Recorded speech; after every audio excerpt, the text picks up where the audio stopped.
In 1995, corruption and mismanagement continued to disturb the funding system, thereby delaying or blocking the intended improvements or in local service in which funding is directed. Despite the persistence of CDF management, the government increased the amount from 1.6 million kwacha to 25.7 million kwacha per constituency and expanded its scope from funding only community projects to include youth and women community empowerment and secondary boarding and skills development bursaries.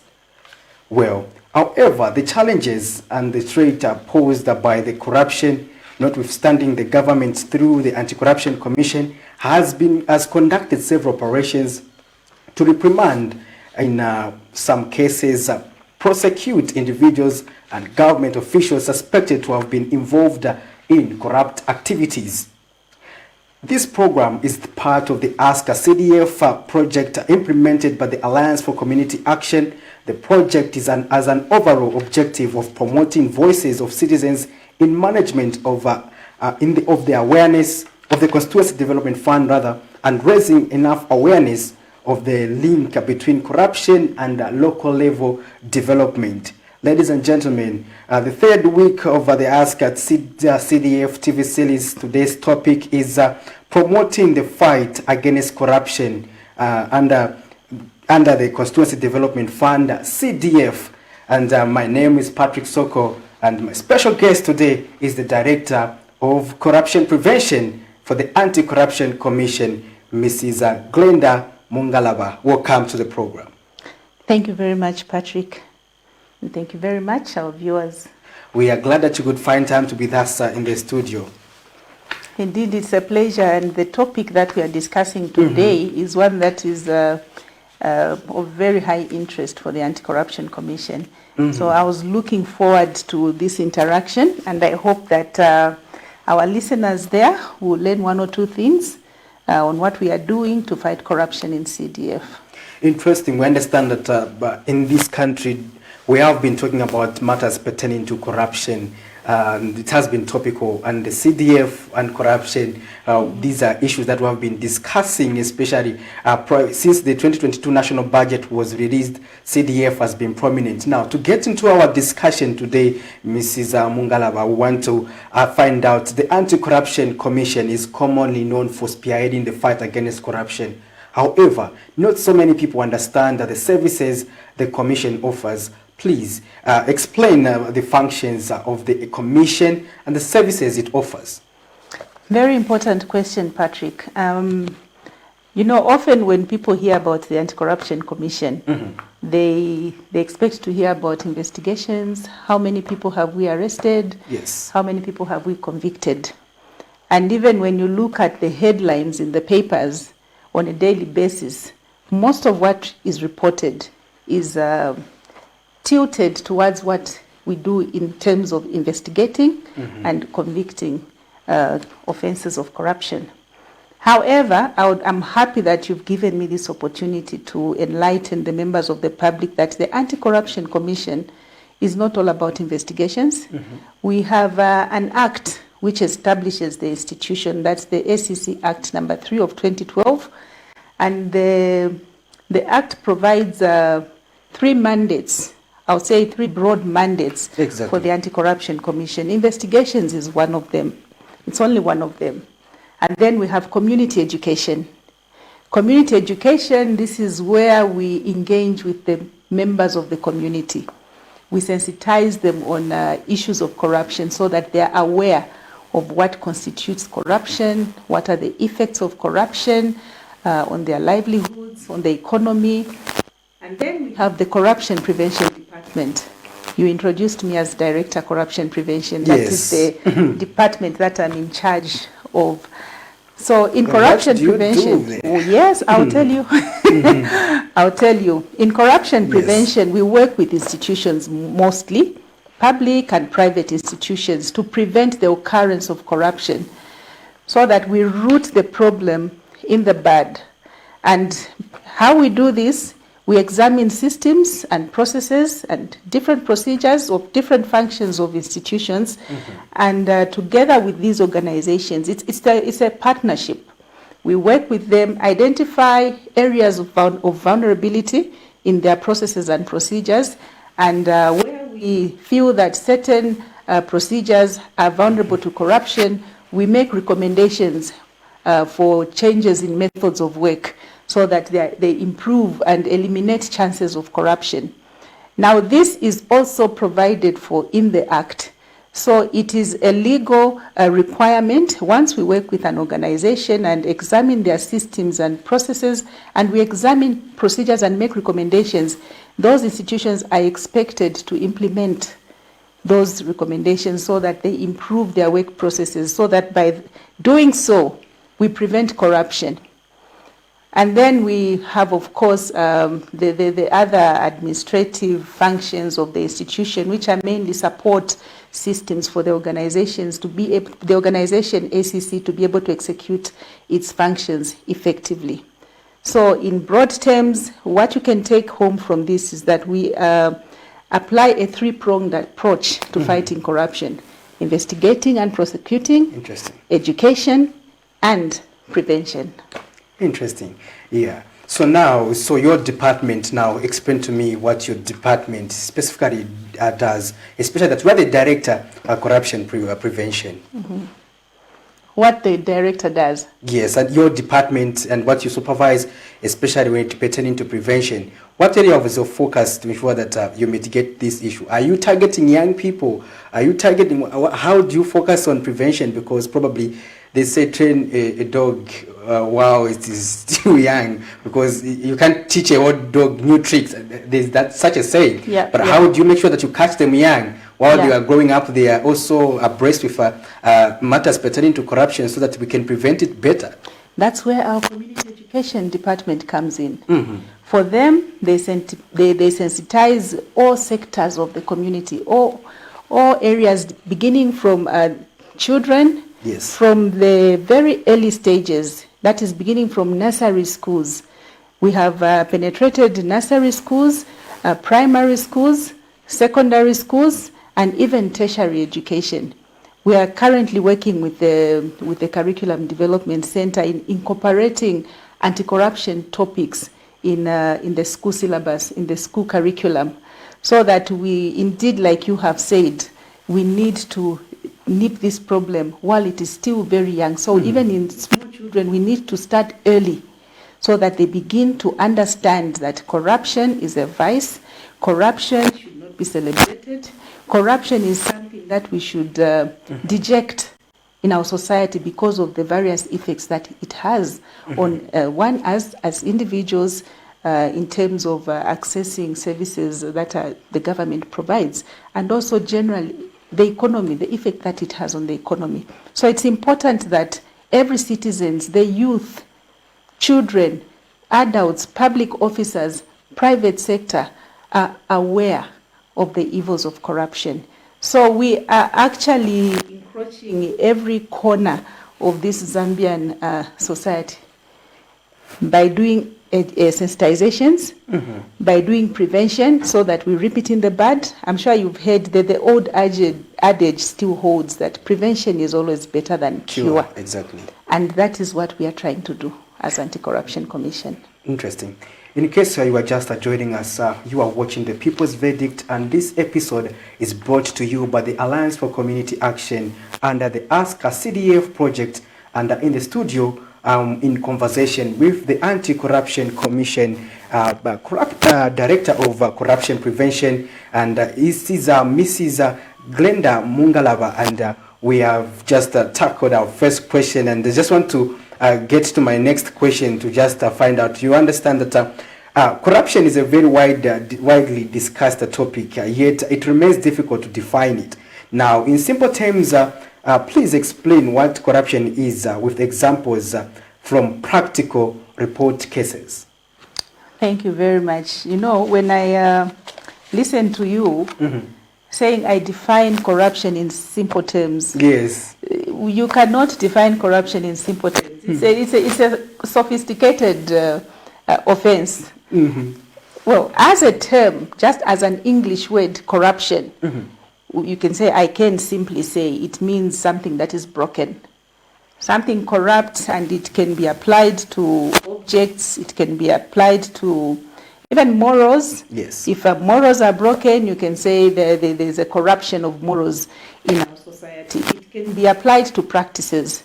Sometimes there are widely held practices that are the norm, but once we deviate from the norm, from the best practices, you can say that the systems are corrupt. Mm-hmm. But there is a legal definition.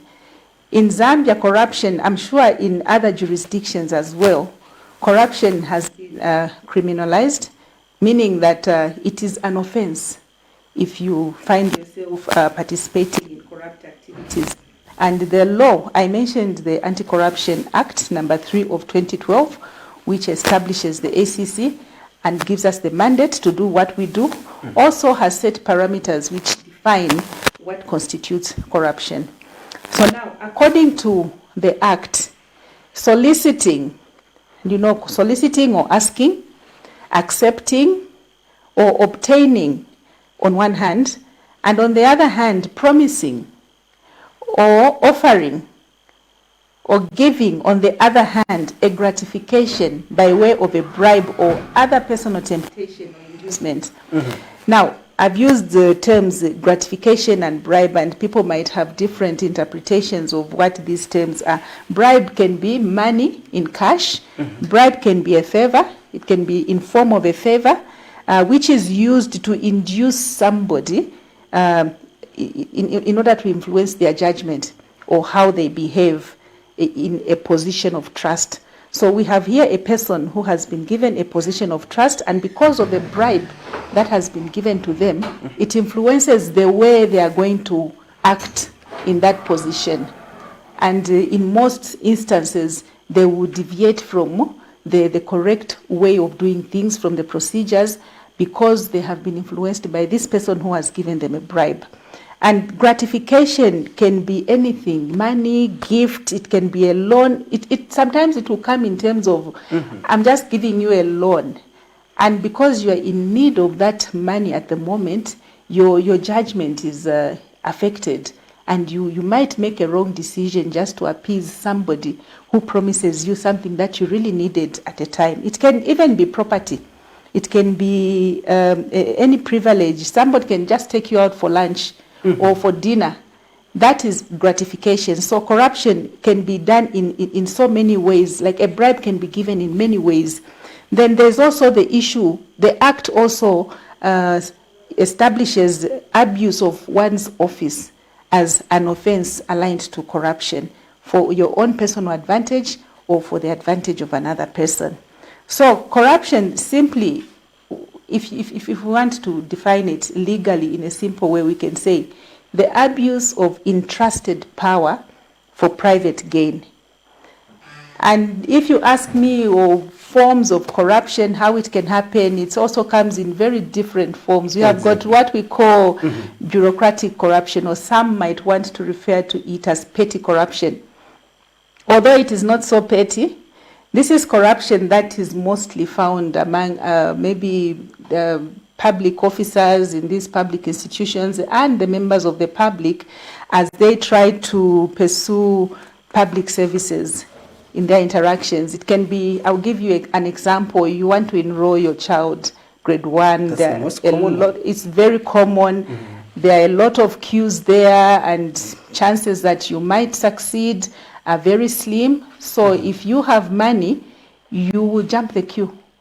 You might want to jump the queue and ensure that your child is... but what is so special between your child and the child of another person who doesn't have the money to bribe the headmaster? Yes. So that kind of corruption sometimes is referred to as petty or bureaucratic corruption. And it usually happens when public officers disregard rules and procedures and regulations in order for them to be paid my benefits. Then there's also corruption that we hear about. You might go in a public institution, you will not find any paperwork or any signature. It's done at a very grand level, okay? Higher levels of government, and its effects are very far-reaching. Sometimes it may even lead to the erosion of the rule of law. You find where people feel people who are engaging in corruption seem to be benefiting. They seem to be living better. And so what is the point in us abiding by the rules that are stipulated in the law when others are going scot-free? Because it can also influence the course of justice, where people are not punished appropriately for the offenses that are committed. It may affect economic stability, because sometimes decisions that are made at that level may not be for the benefit of society. They may be for the benefit of a few individual people at the expense of a million other Zambians who are supposed to access public services.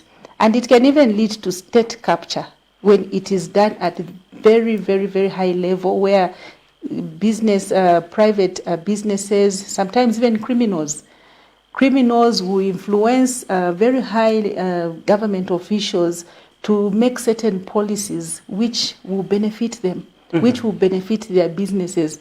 You see, it's done at a very high level, so it will affect the economy, but it might be very difficult for you to deal with it when you go to a public institution, because you might not even find any signature. You might not even see a situation of a bribe taking place. These monies cross banks. They go to international offshore accounts, you know. That corruption is also existent in Zambia, and as Anti-Corruption Commission, we are interested in ensuring that we deal with corruption in all its forms, whether it is bureaucratic, petty corruption, whether it is grand corruption, or whatever kind of corruption that is there. Then there are also other offenses within the Act. Let me mention this because it is very important, since we are discussing CDF today, because people might be waiting to see maybe some exchange of money between a ward chairperson or the chairperson of the CDF committee. It might not happen. Sometimes an offense will be committed merely by willfully failing to follow procedures or regulations. In this case, we have got guidelines. Yes. So willful failure to follow the guidelines will constitute an offense under the Anti-Corruption Commission Act. Possession of unexplained property. I'm sure if you are a chairperson of a committee, say the Constituency Development Fund Committee. Yes. And we all know you, Patrick. We know where you stay. We know that you have a VITS. And then because of the position that you've been given there, within a period of 1 year, yes, you are now driving a Pajero. You have built yourself a mansion. You have even changed the places you patronize, the people you meet with. That is also an offense, because if that property cannot be explained, then you are committing an offense under the SEC Act. Then there's conflict of interest, very common, especially in this setting. Yes. Conflict of interest is where a person knows that his company is interested in a contract that the local council, for instance, wants to award, and he's the owner of the company. He's the member of the committee that approves these awards. Instead of declaring interest and recusing themselves from that process, they decide to stay on so that they can influence the direction which the committee goes in approving that contract. So failure to disclose interest and participating in a decision-making process where you know that either you yourself have got interest, or your associates, your relatives, your wife, your children. The Act also defines who an associate is. So if any of these people who are associated to you have got any interest in any of the companies that you are considering in that committee, and you do not declare interest, it is an offense under the Anti-Corruption Act. So you see, there's corruption, and there are also other offenses that are related to corruption that a person can be investigated and arrested for when found wanting. Interesting. Quite an elaborate response there from you as we were trying to define what corruption is. And corruption is a topical issue in Zambia, and we're just trying to break it down into how it can be part of the Constituency Development Fund, CDF. The CDF is quite a huge project for Zambia, knowing that it will encompass more of developmental projects, empowerment, and other components to ensure that they take development at local level. So we look at the aspect of, we want to find out that we have, on our part, we have heard that people selling CDF application forms are suspected acts of corruption.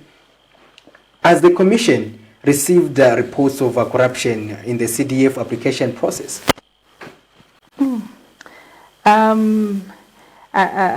find it very hard to answer that question. If you have heard that people are selling forms and you haven't brought it to the attention of the Commission, then I should be asking you why. Why hasn't that been reported to the Anti-Corruption Commission? Because I can tell you, I don't know whether it is because it's as a result of the efforts that we have put in place, especially this year, in working with local authorities on constituency development funds. We have not received a report on CDF as ACC. That is my speculation. It could also be that maybe in some places people have seen some wrongdoing, but they don't know where to report. But this is the purpose of this program, I believe, and I'm sure we'll be educating members of the public in case they have come across any situation that passes as corruption, they need to report it. As at February this year, we had 7 active cases related to CDF, but those the date way back as far as 2016, 2017, 2018. Okay. This year we may have 1 case on CDF, which we are yet to analyze and see what kind of action we can take on it. I can proudly say that we haven't received cases. For me, it is a plus on the Commission's side because we have really taken interest. But don't you think others would be afraid to say, I want to participate in this project, and if I become a whistleblower, I may be restricted, or people may rise against me and say, this one should not be given any empowerment because he reports us. Don't you think people would also be afraid to report? That's why we are here, Patrick. That's why we are here to sensitize people. Are there laws that protect them? Yes.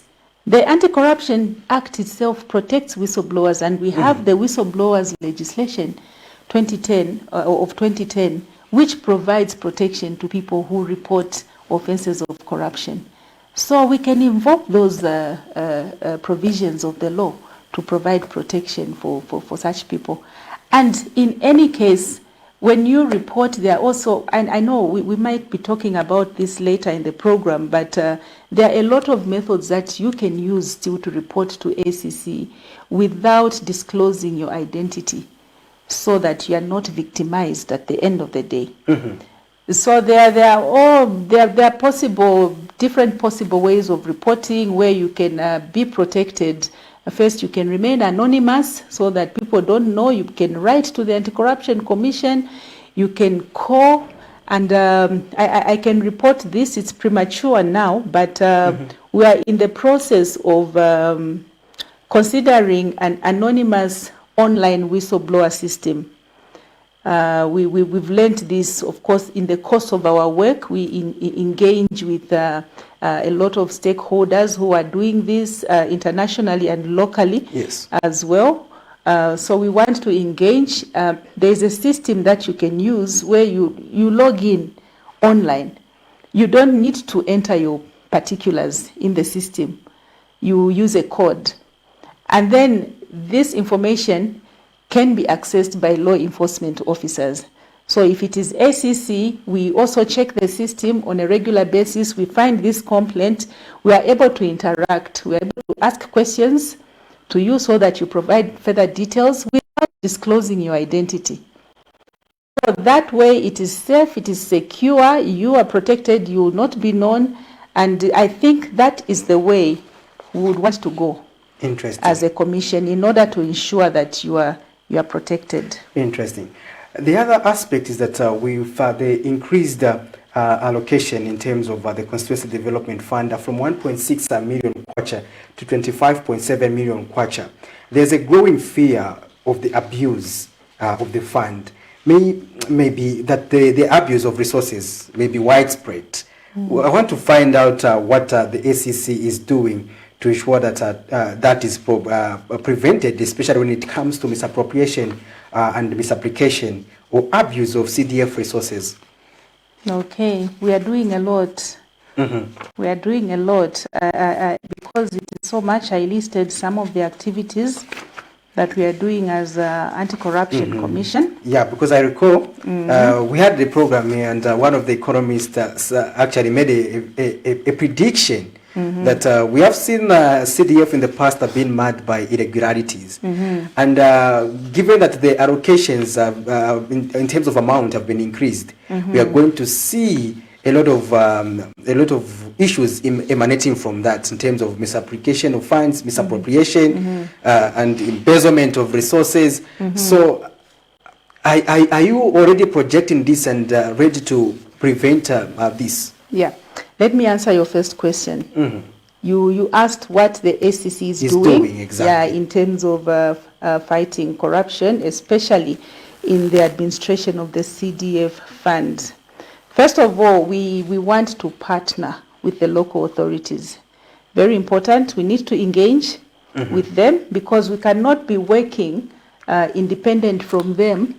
It might appear like it's we are spying, we are investigating, but we need to engage so that we put it to them to say this is what can be done to fight corruption, and these are the activities that we want to do. So first, in the first instance, the local authorities, first of all, need to build the capacities. There are guidelines. I'm happy that there are guidelines for administering the constituency development funds. So they need to make sure that every person involved in the management of this fund is aware of all the procedures, all the processes that are involved. So right from the start, from the development of the guidelines, we worked with the local authorities in developing. We had representation from AntiCorruption Commission, so we made our input there. And then before the implementation could start, there was a countrywide sensitization that was done by the Ministry of Local Government, and we worked with the ministry in sensitizing the users, the committees in the districts. We were able to send officers to as many districts as we can to work with the local authorities to sensitize them. And then from there, we don't stop at sensitizing. Our role as Anti-Corruption Commission now is preventive in nature. Like you have clearly observed, the amount that is involved is quite high. And compared to the previous allocation that districts were using, it's a huge leap. And of course, malpractices are bound to happen. Yes. There could be excitement, and some people who don't mean well are just busy positioning themselves to see how they can access that money for their own personal benefit. But ours is to take a very preventive role. We do this according to the mandate. Remember at the beginning of our discussion, we have a mandate event. Yes. So even need to be invited to say, can you come? We can into any district because as we have the power to do so. We can we can go into any meeting and observe what is happening. So what we are doing using the mandate that we have as a commission is we are very interested in monitoring how this money is being utilized. First of all, are the guidelines. First, we look at the constitution of the committees. Are we following the guidelines where the committees are constituted? And then the processes there. You mentioned that now the fund has the scope and has increased. It's not only for community Yes. There are also grants, there are empowerment funds, that, and in these processes, the selection processes that are involved, and knowing the best practice in selection, we want to make sure that we are there to give guidance.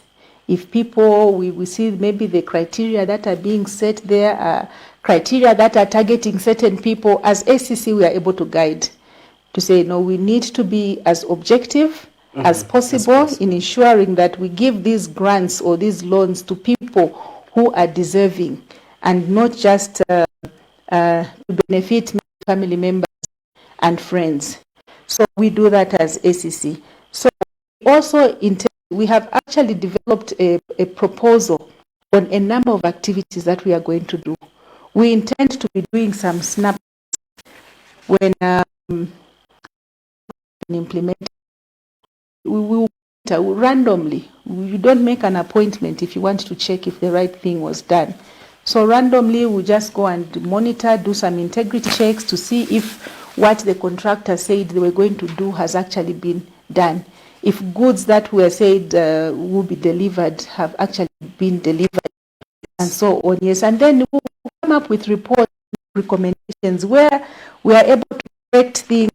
ACC, we can make recommendations. The things are corrected. So we also, so in the awards of youth and empowerment grants, it's happening. We get invitations, and even on our own accord as Anti-Corruption Commission, we plan to visit different constituencies to see what is going on. In evaluation of bids, there are usually procurement issues, and that's where we have the biggest problem actually in corruption, in the procurement processes. We need to make sure that these committees are guided by the Zambia Public Act in the way they are.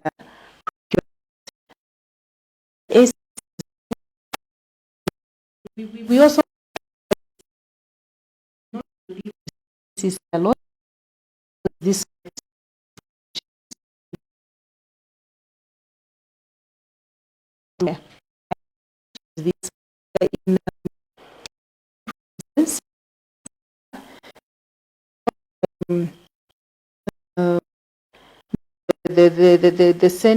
what you call it, the capitals of each province. We have an office, and then we have 2 district offices, one in Livingstone and one in Chirundu. But the good news is it adequate? It's not adequate. The good news is that we are taking some leaps. We've been discussing, we've been having meetings with the appropriate authorities. Recently, we were given 42 new positions, and Treasury Authority has been granted for us to open up stations in 12 new districts. Interesting. I think that is something. That is a step ahead. And also in Muchinga, where we haven't had an office, we are going to have a full-fledged office there, conducting all these functions of the commission: investigations, prevention, and education.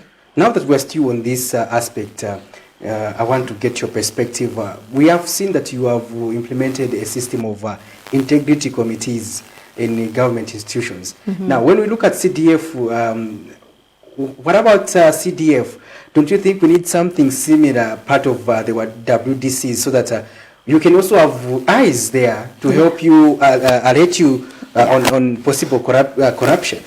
I'm glad you brought that up, Patrick. We do have integrity committees in a number of local authorities, in the councils. Actually, the most, I think the highest number of councils that have integrity committees should be in Southern Province.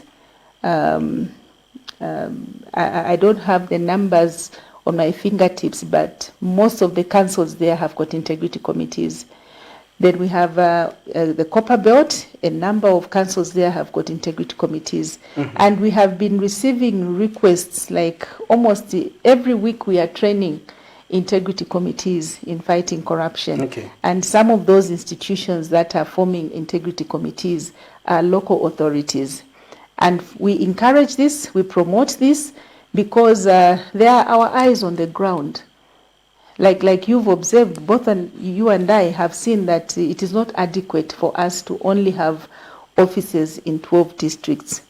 The ideal situation is for us to be in every district of this country, especially that the Constituency Development Fund has gone to every district. So it is a desire of this ACC that one day we will have an officer in each district, and then it will be easier for us to work. But right now, even without district offices in all the districts, we are able to send officers there. It is costly, but it's the best we can do for now. Interesting. Well, our dear viewers, you are watching The People's Verdict, and this episode is brought to you by the Alliance for Community Action and the Ask a CDF project. It's a TV series that we have been coming up with here on Community TV, and this is the 3rd edition, and we're discussing issues pertaining to corruption. And in case you want to join the conversation, you can do so on our Facebook page by leaving us a message, and also send a text message on the number that is on your screen, as well as engage us and ask Ms. Mungalava a question that may be burning, in case you want to find out something regarding what the ECC is doing as regards to the Constituency Development Fund, CDF. Now, going forward, let's also look at, sometimes it is difficult to distinguish between corrupt activities and bad decisions made from honesty, incompetency, or lack of other technical capacity, especially in such areas as procurement. How can the known vulnerabilities and capacity gaps of key stakeholders such as WDCs and CDF and local councils be addressed, rather? Okay, thank you, Patrick. There are a lot of issues that need to be addressed in order for the Constituency Development Fund to meet its objectives. Okay, you've mentioned issues of capacity, and I think I mentioned in passing that there's need for us to build the capacity of people who are administering these funds. Okay, so like we've observed, this rise from 1.6 to 25 million is unprecedented. So with this kind of increase, the probability of corruption has also increased. So to address this, I think the ministry has got a lot of work to do. It has got a lot of work to do, and also working together with the AntiCorruption Commission, we are willing partners. Having guidelines for us from the perspective of corruption prevention is the first step in addressing the problem of corruption, because one, guidelines are meant to ensure that they standardize certain processes, and this eliminates arbitrariness, the overuse of discretion, where people feel that they can make decisions according to the way they've woken up that day, the way that feel. If you have guidelines, you have a guide on how decisions have to be made. So therefore, we need continued sensitization on the use of the guidelines. We need to strictly adhere. The ministry needs to ensure that these guidelines are adhered to strictly in terms of the composition of the committees. We don't want to have people who can influence each other in those committees to make wrong decisions. We need to closely monitor the guidelines and the policies that are being implemented, monitor the projects closely. And, most projects have failed at the stage of implementation. There are a number of projects where processes have been followed to the latter, but when it comes to delivery at the end, I'm sure you've heard of cases where they were paid money but they never delivered. Or if you just take a drive around some communities, you see structures which were started but they never got completed because of failure to monitor, to ensure that the people who are contracted to provide the goods and services actually deliver. Interesting. Yeah. Well, our dear viewers, you are watching The People's Verdict. Just now, we'll take a short break. We'll be back on the other side. You can continue following the program. Stay tuned. Did you know that Constituency Development Fund is a creation of the law? CDF was established by Article 162 of the Constitution of Zambia. Constituency Development Fund was first introduced in 1995 as a tool to facilitate the delivery of public developmental services like schools, health facilities, police posts, water, and sanitation points directly to the local communities. CDF is a mandate of the law and not a favor from the ruling government. For more information, visit our website on www.acazambia.org/CDF. Remember, CDF is your money. Take an active part on how it is used and managed. This message is brought to you by the Alliance for Community Action. Welcome back. You are still watching The People's Verdict, our dear viewers. And in conversation, I have with me the Anti-Corruption Commission to help me discuss various issues pertaining to the Constituency Development Fund. My guest is Director of Corruption Prevention for the ACC, and it is Mrs. Glenda Mungalaba. And in case you are just joining us, you can continue following as well as by leaving us a message and a question in case you want to do so. Go ahead. Let's also look at this important aspect equally as that have hosted the same platform. It's an issue. The members of parliament have the power to appoint and nominate CDF committee members. It has been found that some committees or councillors are mistaken for funds benefit the people. Abuse of this affects management this issue, where MPs or ministers will try to influence them, and others think it is a prison because would also they have interest in to be proud. It's a genuine fear. It's a genuine concern. Except I can say it is true that they have, the minister has the power to appoint members of the community. Also has the power to appoint, I think, the community, the members that come from the constituency, and a few other members on the committee. But well, somebody has to appoint them. So the problem comes in when the nomination is not done in good faith. When it is not done in good faith. Otherwise, we might look and say, who should nominate these people? Still encounter this question, say, should this person be the right one to nominate? Because also individual interests, and they also have influence, and they can still influence things to their own benefit. So for us, what is important is not so much as who is appointing who, but the person who is appointing should be a person of very high moral standing. It should be a very credible person, a very credible individual who has the interests of the community. But if young individuals are appointed, it will result in, unfortunately, the funds, and like you have mentioned, some of the that people, the MP might want to push his own agenda, but that is not what we expect from the MP. That is why all this talk is necessary. We have to continue talking to the MPs, that people have entrusted you with that position. People have voted you into that position because they have confidence in you. I think you disappointing the you first, but that guidelines are very because describe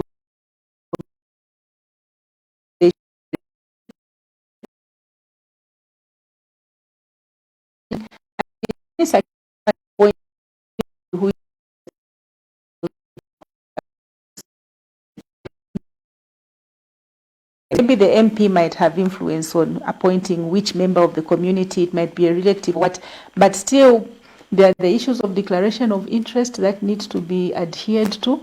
We don't expect that a committee member should be on the committee simply because he's a minister's relative or he's a minister's friend. Then they cannot make any decisions for any community project. So the weakness that we see in the fact that ministers are able to nominate people, maybe that, of course, they may nominate friends or relatives who have the minister's interests to push different agendas. However, it's important to ensure that there are other people on that committee who are able to provide checks and balances. If you look at the composition of that committee, it's actually very broad and wide. It calls people from different sectors of the community. So those are able to provide checks and balances. And then there's also the Anti-Corruption Commission. We are also part of those committees in essence, even if sometimes we are not able to because maybe we are not able to reach due to limited resources and so on. But we are essentially an invited guest at every CDF committee. Interesting there. Yeah. They are uninvited guests. Yes. We always storm every meeting. Yes, we'll at whatever time. At whatever time, we'll storm any meeting to ensure that the right things are happening. Now, currently we understand that we do not have the access to information law, which makes it difficult for people, for the people, or rather members of the general public, to request information regarding CDF. However, there are mechanisms or ways through which citizens can obtain this critical information if they are to play an oversight role effectively.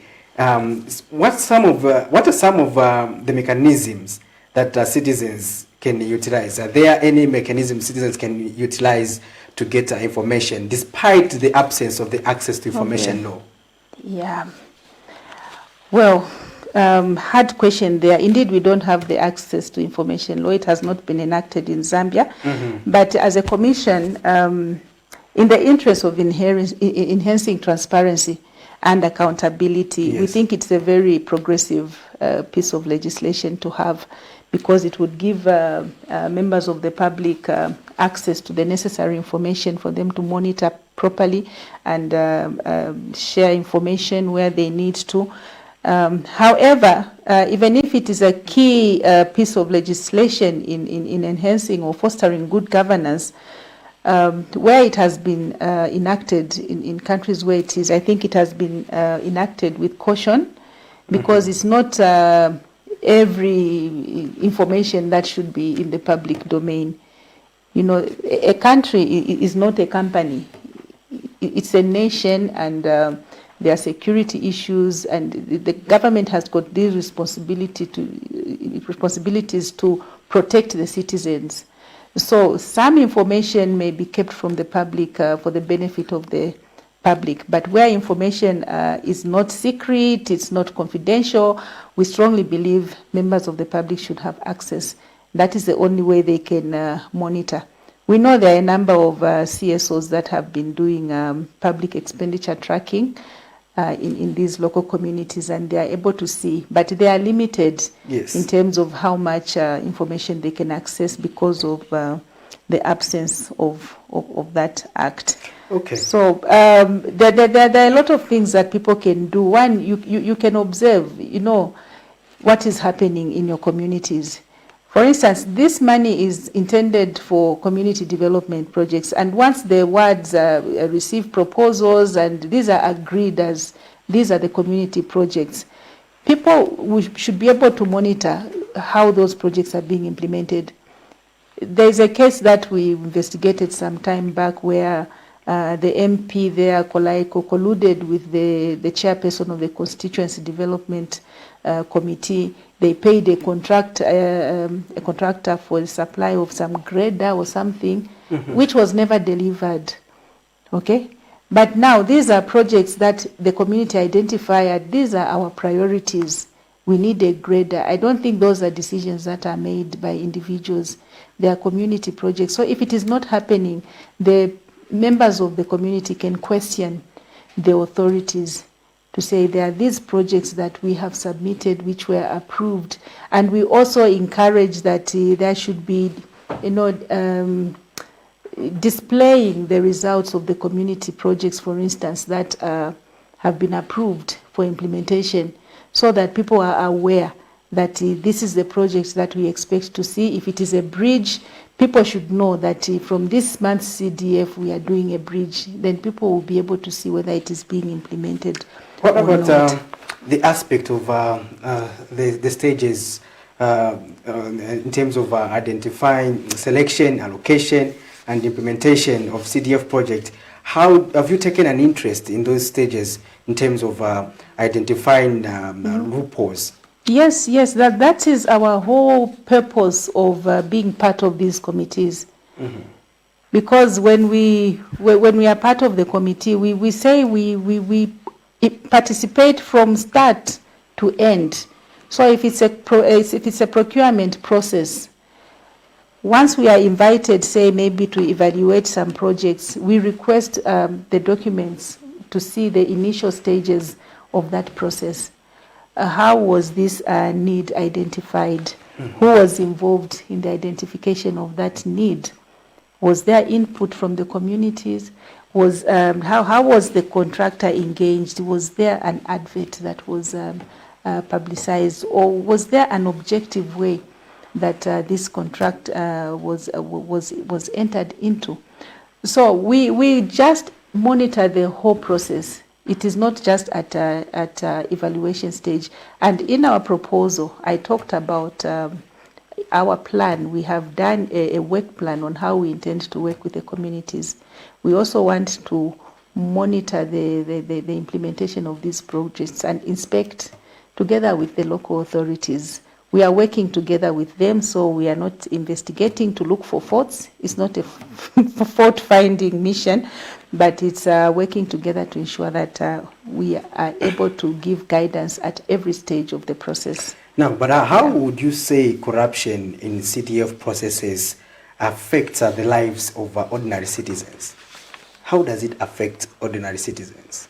In many ways. You know, first of all, we need to understand what is the objective of this CDF. Mm-hmm. It's one way that government tries to actualize the decentralization policy to ensure that services, decision making is done at the root mm-hmm. level, so that people are able to manage their own affairs. And by that way, the hope is that development will be taken to the grassroots faster because there's participation. Okay. Now, if CDF is mismanaged, already we know what problems are there in the rural areas. Some of them do not have health facilities nearby. They walk a lot of kilometers to access health facilities. Education, there are no schools in some of these localities. Some do not even have clean drinking water. Now here we are talking about money that has been given to this community to improve their livelihoods in all these areas. In some situations, children are not going to school because, one, they can't afford a uniform, because they can't stay hungry the whole day, there's no food, or because they cannot buy the small user fees maybe that the schools might be requesting. Now we are happy the government has introduced free education, but there are books, there are other things that people need to access. Mm-hmm. So if we can't make this money accessible to the people, it means that we are perpetuating poverty. We are perpetuating poverty, and the unfortunate thing is that this corruption, the effects are felt more by the poor people. It may be done in urban areas, in the offices and all, but because it is denying these local communities the much needed services, they end up being the victims, the bigger victims. So it will affect their lives in so many ways that we can spend the whole day here talking about the effects of corruption. But earlier you also ably defined corruption. But how can citizens identify corruption in matters relating to the Constituency Development Fund? Usually you will see it in the behavior of the officials, and also you will see it in the failure to deliver on the projects that need to be delivered. Where there is corruption, decisions will be made mostly unilaterally. You see where people are deliberately failing to hold committee meetings, finding all sorts of excuses for not sitting as a constituency development committee to approve, but they make decisions unilaterally so that they make decisions that will benefit themselves and their cronies. Sometimes it will be just issue of information not flowing, missing information. People cannot access the information that they want. This means there's something that people are hiding. It means corruption is taking place. Sometimes you just see it in the change in lifestyles of the people who are involved in approving or administering this fund. Sometimes you see it in incomplete projects. People expect, sometimes they might even start, but because of corruption, you are not able to complete projects. You take longer than the expected period to implement a program. A road can start, you see it also in the substandard infrastructure that would be there. If, for instance, it's an issue of grading roads or clearing roads or whatever, you will see the quality of work where corruption is involved. It would not be up to standard. If it's tarring roads, we've seen cases where a road has been tarred this year. The rain just falls once, you're already seeing potholes. You can already suspect that there must be corruption. Exactly. Money which was supposed to go into the project has ended up in somebody's pocket. As we come towards the end of our discussion, I want you to just tackle these two last questions.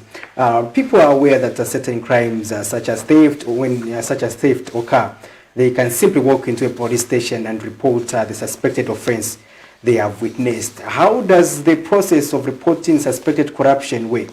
Are there special procedures one needs to follow? And let's also look at broadly, how can citizens participate in the fight against corruption? We wind up with this, these two questions. Yes. Okay, so reporting corruption is not complicated as one might want to think. I mentioned the offices where we are located in, or the provincial centers, except for Muchinga for now. You can walk in. Just simply walk into the office. It's a very friendly environment. You'll be attended to by professionals. They will hear you, listen to your complaint, take down your complaint. You inform them whether you want to remain anonymous or whether you want to be identified, because maybe you want to provide further information. It's entirely up to you. You can call. We have a toll-free line which we use, which is 5980 from any network, Zamtel, Airtel, MTN, and you'll be attended to. You give your complaint, they'll give you follow-up questions, and you respond as best as you can in order to help the officers have some lead to the complaints that you are making. We also have a WhatsApp line. If you want, you can use WhatsApp. It's 09730395550. You can also send an email. We have an email address, info@acc.gov.zm. And so you can drop your complaint on any of those platforms, or you can also write a letter. I know I don't know who remembers how to write a letter nowadays with all this technology, but if you are old-fashioned like me, you might want to write a letter. We have, you write to the Director General of the AntiCorruption Commission, P.O. Box 50486, Chachacha Road, Lusaka. Then your other question was, how can citizens participate in the fight against corruption? This has been our clarion call. We are always calling upon the citizens to work with the Anti-Corruption Commission in fighting corruption, because firstly, the effects of corruption are universal. You might want to sit back and say it is none of my business, but the effects will hit you, whether you like it or not, because it will affect the economy, It will affect the rule of law in the country. It will affect the security of the nation, which you are part and parcel of. So because of this, we insist that you participate, as it is a responsibility of every citizen, each and every person, to get involved in the fight against corruption. And how can you do this? One, first you start with yourself. You have to uphold high levels of integrity at all times. This means that you do the right thing even when no one is watching, even when you're alone. Two, we expect citizens to report when they encounter corruption. You can hear it, you can smell it, you can see it. I've given you some signals in the way people or public officials are behaving, for instance. If you suspect somebody suddenly has changed their lifestyle, report to the ACC, because I've said that is an offense. And then not getting involved in corruption yourself. When you are given a bribe, it is actually a requirement by law that you should report within 24 hours. If somebody offers you a bribe, report within 24 hours. And then with respect to the CDF, we would really encourage members of the public to get a copy of the guidelines. Get hold of the guidelines, study them and understand the provisions of the guidelines, because it will help you monitor what is happening and be able to speak out when you see something wrong. Interesting. Thank you very much, Mrs. Mungalaba, for finding time to discuss with our dear viewers matters pertaining to corruption and the Constituency Development Fund. And when we call on you next time, we hope you make yourself available as well. Definitely. I would definitely want to come and speak more, because we shouldn't stop talking about corruption. Interesting. Thank you. Well, our dear viewers, we have come to the end of the program. Today we have been talking about promoting the fight against corruption and under the Constituency Development Fund, CDF.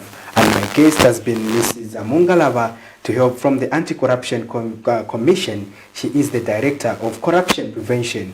This has been Patrick Soko. Until next week when we come with another interesting episode of The People's Verdict, keep it on Kamet TV. Stay tuned.